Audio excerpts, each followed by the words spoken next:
எல்லாருக்கும் வணக்கம். இப்போ நாங்கள் என்ன சொல்ல போகிறோம் அப்படின்னா, நேற்று தான் ஃபஸ்ட் நாள் அறுவடை செஞ்சோம்.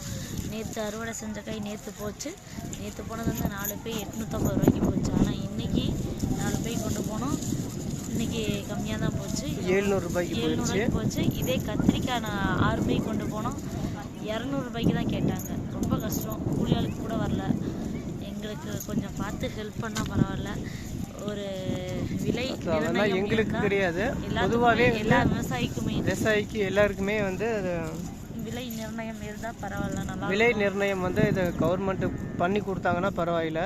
இந்த காய்க்கு மொத்தமாக கொள்முதல் பண்ணி வெங்காயம்னா இவ்வளோதான் ஃபிக்ஸடு, வெங்காயம்னா 25 கத்திரிக்காய்னா வந்து ஃபிக்ஸடு, 20 ரூபா அந்த மாதிரி ரேட்டு வச்சாங்கன்னாக்கா விவசாயம் பண்ணுறதுக்கு நிறைய பேர் ஆர்வமாக விவசாயம் பண்ணுவாங்க. ஸோ எங்களுக்கு ஒரு இன்ட்ரெஸ்ட்டாக இருக்கும். இது பார்த்தீங்கன்னா இப்போ 150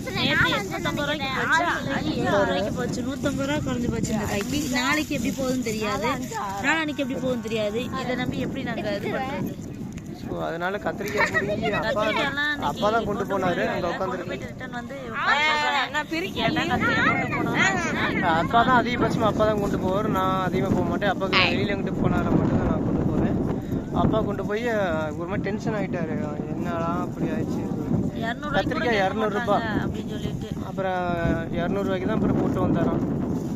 நேற்று வந்து 600 ரூபாய்க்கு போயிருக்கு. இப்போ 600 ரூபாய்க்கு போச்சு, இன்னைக்கு 200 ரூபாய்க்கு போச்சுன்னா எவ்வளோ இது லாஸ் ஆகிருக்கு பாருங்க. கொஞ்சம் பார்த்து எங்களுக்கும் எல்லாரும் காட்டுங்க.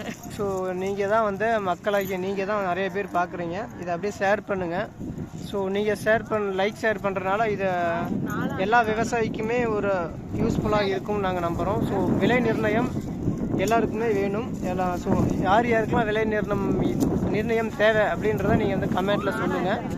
ஸோ விவசாயிக்கு எல்லாருமே ஷேர் பண்ணுங்கள். ஸோ விவசாயம் பார்த்துட்டு தான் இருப்பாங்க, நிறைய பேர் பார்க்குறீங்க. இருந்தாலும் பார்க்காதவங்களுக்கு அனுப்பிச்சி விடுங்க.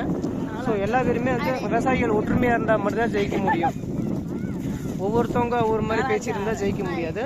விவசாயிகள் ஒற்றுமை வேணும், நிச்சயமாக வேண்டும். ஸோ எல்லாமே நிறைய வெங்காயம் இன்னைக்கெல்லாம் நான் சாப்பிட்டுட்டேன்.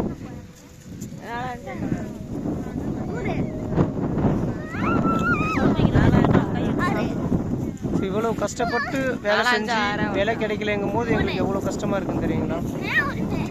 என்ன பண்ணுறது, இப்போ காலையில் 8 மணிக்கு வந்தது. இவங்கெல்லாம் வந்து வேலையை முடிச்சு 9 மணிக்கு வந்தாங்க. ஸ்கூல் பிள்ளைங்களாம் அனுப்பிச்சி விட்டு 9 மணியாக நாங்கள் நேரத்துலேயே வந்துடுவோம். இப்போ மணி 5 மணி ஆச்சு. இப்போ 5 மணிக்கு நாங்கள் கிளம்பிட்டு இருக்கிறோம். ஓகேங்க. ஸோ என்ன சொல்கிறது, ஓகே விலை நிர்ணயம் முக்கியம் அதானே? ஓகேங்க, எல்லோரும் இருக்காங்க. நான் மாடு பிடிச்சிட்டு போகணும். அதுக்காட்டி ஒருத்தவங்க வந்துட்டாங்க, கெஸ்ட்டு வந்துட்டாங்க, அவங்க பார்க்குறாங்க. ஓகேங்க, மாடு பிடிச்சிட்டு போகணும்னா சரி. ஓகேங்க.